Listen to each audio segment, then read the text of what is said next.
History's greatest ruler.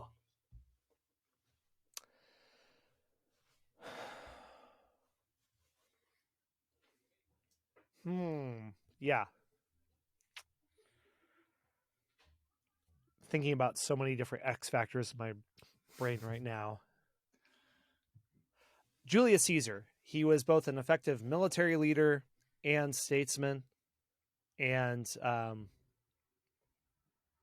promulgating effective civil law. So I'll choose him. Amazing.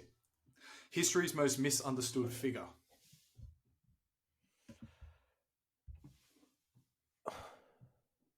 Caligula, the Roman emperor too.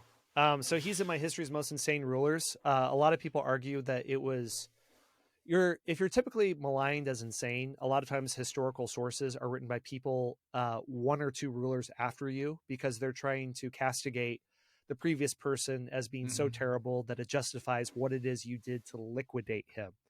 So a lot of the craziest stories about his incestuous orgies come from historians after him, sometimes several generations after him, who are part of completely different political factions. So there's a good argument made that he was trying to take out the aristocracy and he failed. So that's why he was impugned. But it's confirmed that he made his horse a senator, right? Incitatus, probably not, but the story's so good that it's just really hard to let go of. Okay. Yeah. History's most important figure.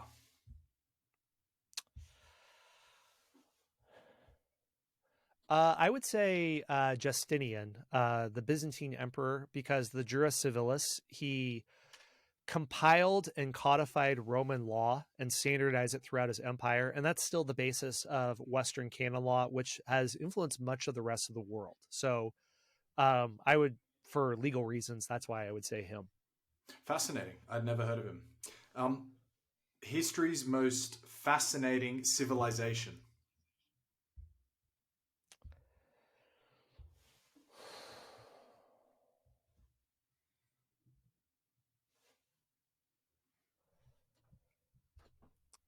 Oh man, this is really straining my brain muscles. A lot of times in this, it's best just to say something, even sort of like the first thing that comes to your mind. I'm thinking back when I was a member of Toastmasters and you have to give an impromptu speech and you just say something and you just run with it, even though it's not really what you think it is. But since I'm on the record here, I don't want to be held to this permanently because I'm going to get what's the French term, like the wit of the stairs after you walk away and you're at the staircase and you think that's what I should have said. I I wish can I already knew that see term. I don't know it. it's something in French, which I know the translation, but I don't know what the original term is. Most interesting civilization. Look, it's subject to well, recency bias. You can't help it, right, but nonetheless. exactly. Okay, so I will say the Vikings because far more than not, they really weren't pillagers. Of course, the Vikings pillage. Of course, we have accounts of them going after Irish monasteries and whatnot. And the Book of Kells was like a monk narrowly escaped from it being ransacked. More often than not, they were just traders. So when you gave the example of people having a Buddha, they traveled down the Volga River basin. They were the bodyguard of the Byzantine emperor. If you go to the Hagia Sophia Church in Istanbul, you can see runic script graffiti on the second story of somebody leaving that there. In their gravestones, they have currency from the Abbasid Caliphate because they traded with Arabs. Some of our best accounts of the Vikings come from Arab chroniclers and diplomats meeting them. So their network of exploration and travel is really vast. And they were also the last major civilization, or I don't know if I call them civilization. Yeah, civilization that believed the world was flat because their cosmology of Midgard had that. So no one in the Middle Ages, no educated person thought the world was flat.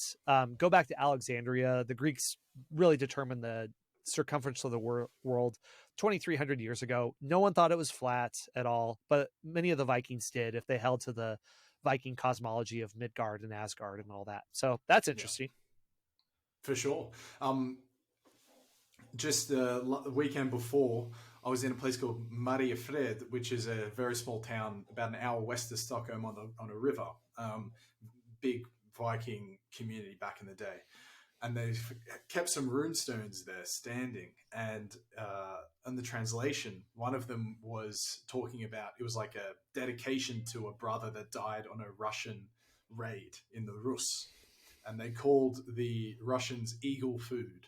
And I was just like, what a great civilization, what a fascinating people, to sort of leave that behind as well. And I guess a lot of the romanticization of the Vikings also comes from their mythology, just being so imaginative and so original. It's amazing. I'm actually going to make a podcast series on the Viking mythology, just as a side, because they have lots some of work of the best stories.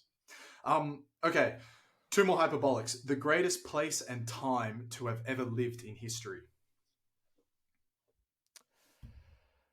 Greatest place and time to have ever lived. I love history. I'm a historian. I think I'm actually taking a line from Bill and Ted's Bogus Journey, where there's no better place to be than here. There's no better time to be than now. When Bill and Ted can travel throughout the cosmos in any time they want to go to. I love history. I love it's fascinating. I think it gives us a lot of, I describe it as a laboratory of human experience. Do you want to do surgery without anesthetic? I mean, you can, I did an episode that a lower income person today is in many ways wealthier than John Rockefeller or a billionaire from 1900. He had an automobile, which the worst, lowest tier vehicle, your Russian Lada, is better than the most luxurious vehicle he could have had then. There were no anesthesiologists back then. He could have still been stricken with polio or smallpox. There were no vaccinations. I mean, compared to, I did an episode at the beginning of the pandemic talking with an epidemiologist who wrote a book about Spanish flu. And he said in March 2020 that this isn't going to be nearly as bad as Spanish flu. And this was when we didn't know very much at all. But he basically said, we have penicillin. So that's nice. I mean, we have antibiotics. We're not going to die of these different things.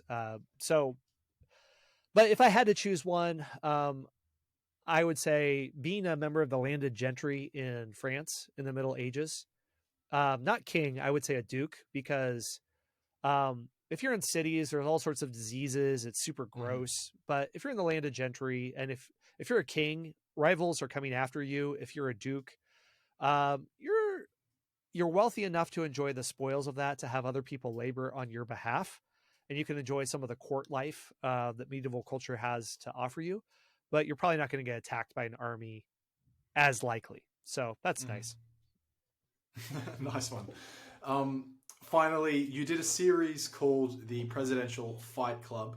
If you could expand on that to literally any political leader of history, who wins? Anyone throughout history who had the greatest martial ability.